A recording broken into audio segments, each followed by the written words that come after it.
बच्चों चलिए 70 चैप्टर्स को आगे बढ़ाते हैं और इसके लिए हम लोग सबसे पहले दो टर्म को जानते हैं।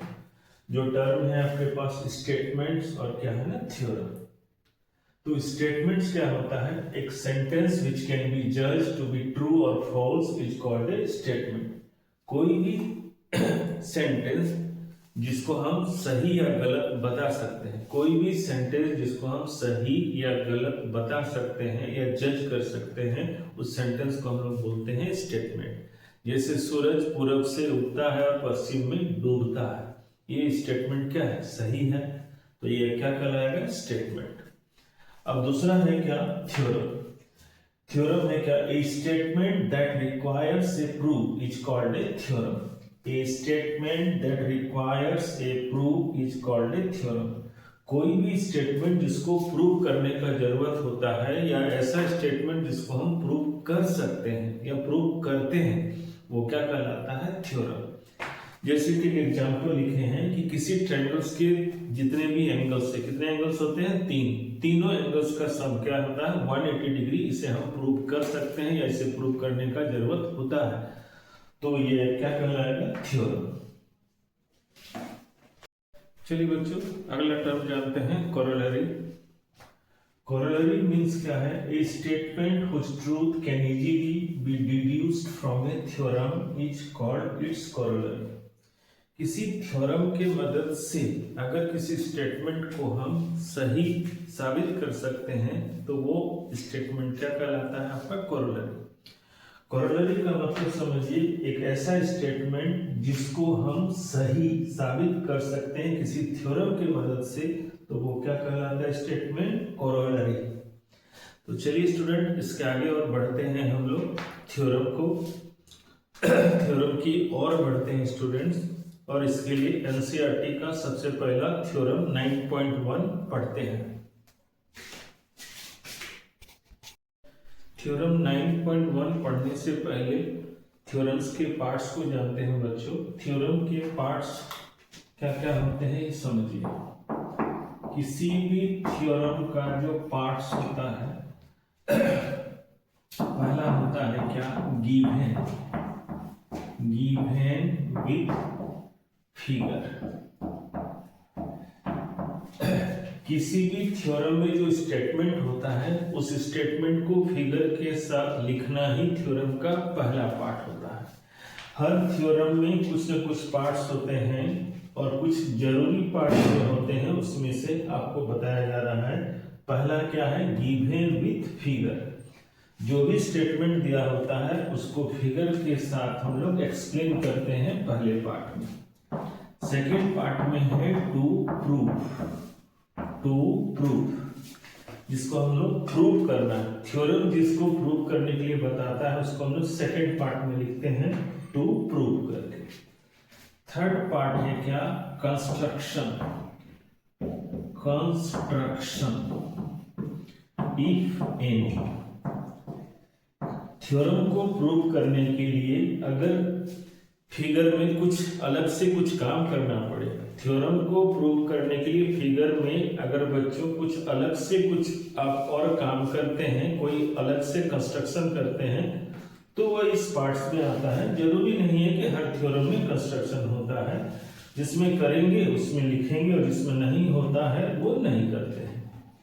अब चौथा पार्ट जो है वो है प्रूफ, जहां पर हम थ्योरम को प्रूव करते हैं। थ्योरम का हर एक पार्ट्स इंपॉर्टेंट है और हर एक पार्ट में आपको मार्क्स दिया जाता है, यानी कि किसी भी पार्ट्स को आप स्किप नहीं कर सकते, या एग्जाम के समय में समय कम है तो इसमें से जो भी आप पार्ट लिख पाइएगा उतना आप कम से कम जरूर लिखिए और उतने में आपको मार्क्स मिलता है। तो ध्यान रखिएगा स्टूडेंट्स, इसमें थ्योरम का कितना पार्ट्स होता है? 4, जिसमें कि 3 तो कंपलसरी है, पहला, दूसरा और चौथा। तीसरा किसी किसी में नहीं भी होता है और किसी किसी में होता है। तो चारों पार्ट्स को ध्यान से देखें। Given with figure. सेकंड है क्या? टू प्रूव, जिसको हम प्रूव करते हैं। थर्ड, प्रूव करने के लिए अगर किसी कंस्ट्रक्शन का एक्स्ट्रा जरूरत पड़ता है वो आता है कंस्ट्रक्शन इफ एनी। और चौथे पार्ट्स में हम लोग थ्योरम को प्रूव करते हैं। तो किसी थ्योरम को इस 4 पार्ट्स के सहारे हम लोग प्रूव करते हैं। बच्चों चलिए पढ़ते हैं थ्योरम 9.1। तो थ्योरम 9.1 का स्टेटमेंट क्या है वो देखिए, यहाँ लिखे हैं equal chords of a circle subtend equal angles at the centre. Equal chords of a circle subtend equal angles at the centre. Statement को स्टूडेंट पहले समझना होगा। बोल रहा है क्या स्टेटमेंट कि एक सर्कल में 2 इक्वल कॉर्ड्स है और दोनों इक्वल कॉर्ड्स सेंटर पर जो एंगल्स बना रहे हैं वो इक्वल होंगे। यानी कि आपको दिया हुआ है क्या कि कॉर्ड्स इक्वल है और प्रूव करना है क्या कि दोनों इक्वल कॉर्ड जो सेंटर पर एंगल्स बना रहे हैं वो क्या होंगे, इक्वल है। जब तक आप स्टेटमेंट को नहीं समझेंगे बच्चों तब तक आप उसको सही से ना बना पाएंगे और ना ही याद रख पाएंगे। और यहाँ के टर्म को हम लोग पहले समझे हैं। कॉर्ड्स किसको बोलते हैं, सेंटर पर एंगल कहाँ बनता है, सॉरी कैसे बनता है, ये सारी चीजों को हम लोग पढ़ चुके हैं। तो चलिए थ्योरम के प्रूव के लिए सबसे पहला पार्ट क्या है बोलिए, गिवन। सबसे पहला हिस्सा क्या है, गिवन। तो गिवन से पहले हम लोग क्या है, फिगर बनाते हैं। चलिए एक फिगर बना रहे हैं सर्कल। इस सर्कल में सेंटर होगा तो इसको लिखते हैं consider a circle. Consider a circle whose center is O and radius is R। एक सर्कल बनाए जिसका सेंटर O है और रेडियस क्या है, R। बिना सेंटर और बिना रेडियस का कोई भी सर्कल नहीं बना सकते, आप अच्छी तरह जानते हैं बच्चों। अब चलिए स्टेटमेंट में क्या दिया हुआ, इक्वल कॉर्ड्स। इस सर्कल के अंदर में 2 कॉर्ड हम लोग लेते हैं। चलिए एक कॉर्ड यहां लिए AB और दूसरा कॉर्ड मान लीजिए यहां ले लिया हम लोग CD। 2 कॉर्ड लिए हैं क्या, इक्वल। चलिए उसको भी डिस्कस कर देते हैं यहां पर। AB and CD are 2 equal chords। AB और CD 2 equal chords हैं which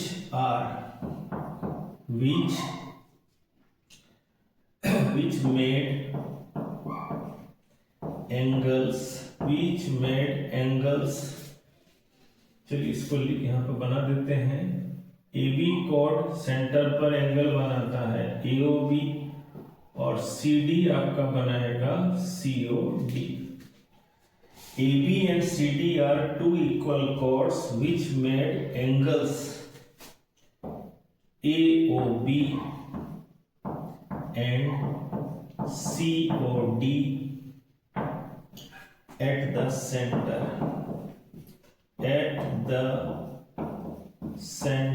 of circle। ध्यान देंगे बच्चों, यहाँ पर गिवन के साथ हमने फिगर को बनाया। फिगर में क्या है, एक सर्कल है जिसका ये सेंटर है। 2 कॉर्ड हमने लिया AB और CD, जैसा कि स्टेटमेंट में दिया गया है कि कॉर्ड कैसा है आपका बच्चों, इक्वल है। तो AB और CD 2 इक्वल कॉर्ड है और ये दोनों कॉर्ड सेंटर O पर जो एंगल बना रहा है वो एंगल क्या है, AOB और COD। देखिए उसको लिखे, consider a circle which centre is O and radius is R। AB and CD are 2 equal chords which made angle AOB angle COD at the center of circle। 2 equal cord है AB और CD और दोनों ही centre पर angle क्या बना रहा है, AOB और COD। फर्स्ट पार्ट क्लियर हो गया। सेकंड पार्ट पर चलेंगे, टू प्रूव दैट। क्या प्रूव करना है बच्चों? Angle AOB equal to angle COD।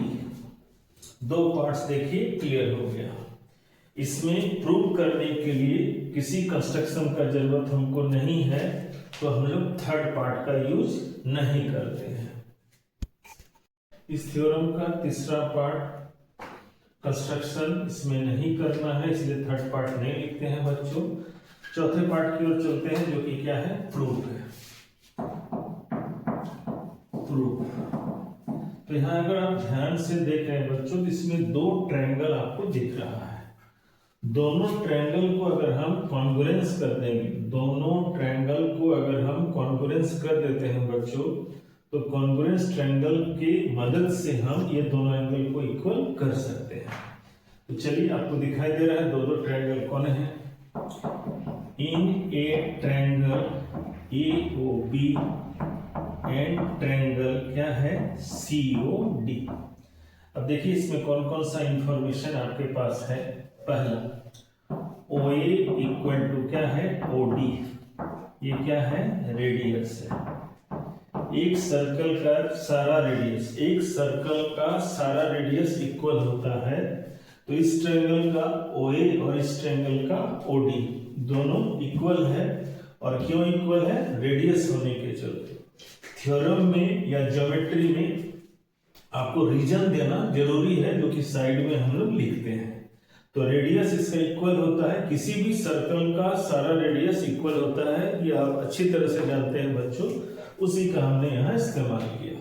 दूसरा ले लीजिए। दूसरा देखिए, ये इसके इक्वल हुआ, ये भी इसके इक्वल है, क्योंकि ये भी क्या है? रेडियस। तो OB इक्वल टू क्या है? OC। ये भी आपका रेडियस के चलते इक्वल हुआ। ठीक। तीसरा और क्या होगा इसमें? AB इक्वल टू क्या है? CD। ये AB और ये CD, ये भी दोनों क्या है? इक्वल है। कैसे इक्वल है? गिवन, क्वेश्चन में दिया हुआ है। रीजन को जरूर लिखें बच्चों, रीजन लिखना चाहिए, इससे नंबर आपका नहीं कटता है और प्रॉपर्ली आपको भी क्या ना याद रहता है, समझने में मदद मिलता है कि आखिर वो किस रीजन से बराबर हो रहा है। तो दोनों, अगर आप ट्रायंगल में देखेंगे बच्चों, तो दोनों ट्रायंगल का तीनों साइड्स के बराबर है। तो आप कॉन्ग्रुएंस क्राइटेरिया पढ़ चुके हैं बच्चों। कॉन्ग्रुएंस क्राइटेरिया में क्या क्या था? ASA, SAS, SSS, AAS और RHS, ये सारे दो ट्रायंगल को कॉन्ग्रुएंस करने के क्राइटेरिया हैं। तो इसमें अगर हम चले, ASA angle side angle, SAS side angle side, SSS side side side, angle side, right angle, hypotenuse and side. इसमें हम लोग इस थ्योरम में क्या इस्तेमाल होगा? SSS यानी कि एक ट्रायंगल का दूसरे ट्रायंगल के साथ तीनों साइड यानी कि कॉरेस्पॉन्डिंग साइड्स इक्वल है।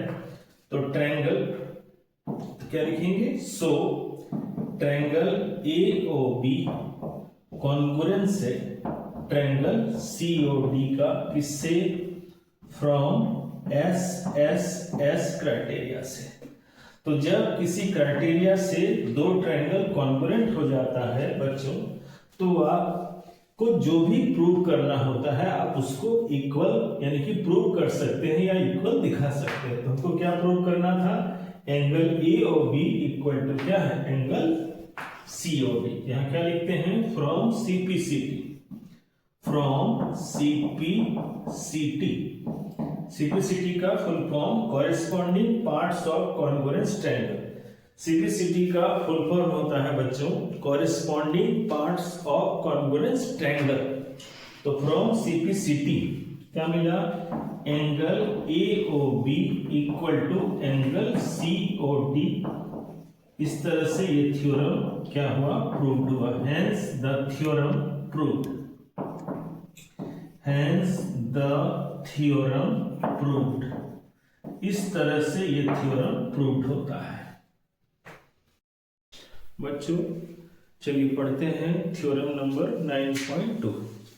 आज का थ्योरम क्या है बच्चों? 9.2, जो कि कन्वर्स है थ्योरम 9.1 का। कन्वर्स कन्वर्स मतलब उल्टा। 9.1 में हमने क्या पढ़ा था बच्चों कि दो कॉर्ड अगर किसी सर्कल का इक्वल होता है तो वो सेंटर पर इक्वल एंगल बनाता है। दो कॉर्ड अगर सर्कल का इक्वल है तो वो सेंटर पर भी इक्वल एंगल बनाता है। तो 9 पर ये हमने पढ़ा था बच्चों, जो आपको समझ में आ गया होगा। आज हम लोग पढ़ने जा रहे हैं 9.1 का कन्वर्स, जो कि क्या है,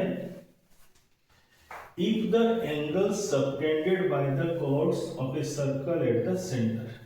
अगर कोई कॉर्ड कैसा है ये दिया हुआ नहीं है, लेकिन सेंटर पर जो वो दोनों कॉर्ड बना रहा है एंगल वो इक्वल है, तो आपको साबित करना है कि प्रूव करना है कि दोनों कॉर्ड क्या होगा, इक्वल। 9 पॉइंट थ्योरम जो है बच्चों वो 9.1 का जस्ट उल्टा। 9.1 में जो पढ़े थे उसका उल्टा हम लोग प्रूव करेंगे। तो 9.2 का स्टेटमेंट क्या बोलता है कि अगर एक सर्कल में दो कॉर्ड सेंटर पर जो एंगल बना रहा है अगर वो इक्वल है तो दोनों कॉर्ड श्योर क्या होगा, इक्वल होगा। तो चलिए थ्योरम का पार्ट्स के अकॉर्डिंग बनाते हैं। सबसे पहले क्या होता है, गिवन विथ फिगर। चलिए सबसे पहले फिगर बनाते हैं। एक सर्कल है, एक सर्कल जिसका एक सेंटर है और रेडियस होगा। दो कॉर्ड ले लेते हैं बच्चों, दो कॉर्ड है क्या, ए और बी। दूसरा कॉर्ड लेते हैं सी और डी। सेंटर का नाम हम दे दिए ओ। यहां तक तो समझ में आ गया बच्चों सभी को। अब ए से ओ को मिलाएंगे, ओ से बी को मिलाएंगे तो सेंटर का एंगल क्या बनेगा बच्चों, ए ओ बी। ओ से सी को मिलाएंगे और ओ से डी को मिलाएंगे तो सेंटर का एंगल क्या बनेगा बच्चों, सी ओ डी। यहां तक तो सभी को समझ में आ गया। इसी स्टेटमेंट को अभी हम लोग लिखेंगे। क्या लिखेंगे बच्चों, consider a circle whose center is O and radius is R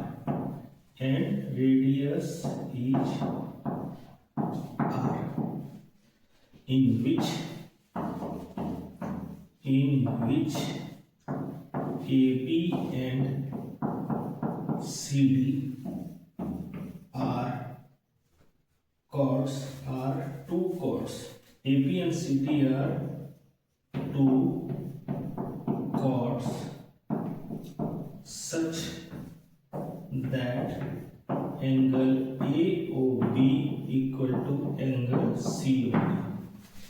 figure के साथ जो गिवन है, यानी कि फिगर में हमने क्या दिखाया है उसको यहाँ हमने एक्सप्लेन कर दिया। क्या है बच्चों, ये तो समझ में आना चाहिए कि क्या है, एक सर्कल है जिसका सेंटर O है। इस सर्कल में हमने दो कॉर्ड लिया ए बी और सी डी। दोनों कॉर्ड सेंटर पर जो एंगल बना रहे हैं क्या है बच्चों, ए ओ बी और दूसरा है क्या, सी ओ डी। और स्टेटमेंट के अकॉर्डिंग दोनों सेंटर पर जो कॉर्ड एंगल बनाया है वो दोनों एंगल इक्वल है। तो यहां तक देखिए हमने लिखा, consider a circle whose center is O and radius is R in which AB and CD are two chords such that angle AOB equal to angle COD। Second parts में क्या होता है बच्चों, टू प्रूव। क्या prove करना है बोलिए, कि AB जो कॉर्ड है वो CD कॉर्ड के क्या होगा, इक्वल होगा। AB कॉर्ड जो है वो CD कॉर्ड के क्या होगा, इक्वल होगा। तो इसको प्रूव करने के लिए हम लोग दोनों ट्रायंगल का यूज करेंगे। तो ये प्रूव आपके दोनों ट्रायंगल से ही हो जाएगा। मतलब हमने इसमें कोई एक्स्ट्रा काम नहीं किया, कोई भी एक्स्ट्रा कंस्ट्रक्शन नहीं किया, इसलिए थर्ड पार्ट इसमें जरूरी नहीं है। जरूरी नहीं है कि इसमें नहीं होगा। तो इसके बाद हम लोग इसको प्रूव करेंगे तो ये थ्योरम आपका प्रूव हो जाएगा। बच्चों इस थ्योरम का दो पार्ट तो आपको समझ में आ गया, given with figure and prove that, to prove. तो थर्ड पार्ट का तो यहाँ जरूरत नहीं है क्योंकि ऑलरेडी दोनों ट्रायंगल से हम लोग इसको प्रूव कर सकते हैं। तो चलते हैं चौथे पार्ट पर, वो क्या है बच्चों, इस थ्योरम का प्रूफ। तो चलिए प्रूफ लिखते हैं। प्रूफ करने के लिए जैसा कि फिगर में आप देख रहे हैं बच्चों, ये दो ट्रायंगल है। अगर दोनों ट्रायंगल को हम लोग कॉन्ग्रुएंट साबित कर देंगे तो ये थ्योरम में जो प्रूव कर रहे हैं वो आसानी से प्रूव हो जाएगा। तो चलिए बच्चों, दोनों ट्रायंगल्स के नाम को पहले लिखते हैं। क्या है? In a triangle AOB and triangle COD। दोनों ट्रायंगल में देखिए क्या क्या इक्वल है बच्चों। सबसे पहले है AO इक्वल टू क्या है? OD। AO equal to OD क्यों है? क्योंकि ये रेडियस है। एक ही सर्कल का सारा रेडियस क्या होता है बच्चों? इक्वल होता है। दूसरा क्या है? OB equal to OC। OB equal to OC, ये भी क्या है बच्चों? रेडियस। और तीसरा क्या है? Angle AOB equal to angle COD। Angle AOB equal to angle COD, ये तो क्या था बोली? दिया हुआ था। कॉर्ड के द्वारा बनाया गया सेंटर पर एंगल इक्वल है, ये थ्योरम का ही पार्ट है, इसीलिए हम लोग इसको क्या लिखे? गिवन। बच्चों ध्यान देंगे, ज्योमेट्री में जो चीज भी आप लेते हैं अगर उसके रीजन को दर्शाते हैं तो नंबर कटने का कोई गुंजाइश नहीं होता है, ध्यान रखिएगा। और दूसरा चीज आपको भी समझ में आता है कि ये कहां से लिया जा रहा है, क्यों इक्वल हो रहा है। तो गौर करके देखिए, दोनों ट्रायंगल में दो साइड, दोनों ट्रायंगल में दो साइड्स और दोनों साइड के बीच का क्या है? एंगल आपका इक्वल है। इसमें कौन सा क्राइटेरिया यूज होगा बोली? SAS। तो क्या लिखेंगे? सो ट्रायंगल AOB कॉन्ग्रुएंस है ट्रायंगल COD। इससे बच्चों फ्रॉम SAS कॉन्ग्रुएंस क्राइटेरिया से ये दोनों ट्रायंगल क्या हुआ? कॉन्ग्रुएंस। तो हम लोग लिख सकते हैं क्या बच्चों? कॉन्ग्रुएंस होने के बाद from CPCT AB equal to क्या होगा? CD। Hence the theorem proved। Hence the theorem proved। तो ध्यान देंगे बच्चों कि प्रूफ हमने कैसे किया? दोनों ट्रायंगल्स का यूज करके उन दोनों ट्रायंगल को हमने क्या दिखाया? कॉन्ग्रुएंस। किस क्राइटेरिया की मदद से? SAS क्राइटेरिया की मदद से। और आप अच्छी तरह जानते हैं जब दो ट्रायंगल कॉन्ग्रुएंस होता है बच्चों तो आपको जो इक्वल करना होता है उसको इक्वल कर सकते हैं। और उसके लिए एक वर्ड का यानी एक सेंटेंस का यूज करते हैं CPCT, full form corresponding parts of congruence triangle. Corresponding parts of congruence triangle से AB इक्वल टू क्या हुआ? CD, यानी कि दोनों कॉर्ड आपका इक्वल हुआ। इससे क्या हुआ? हेंस द थ्योरम हमारा क्या? प्रूव्ड हो गया।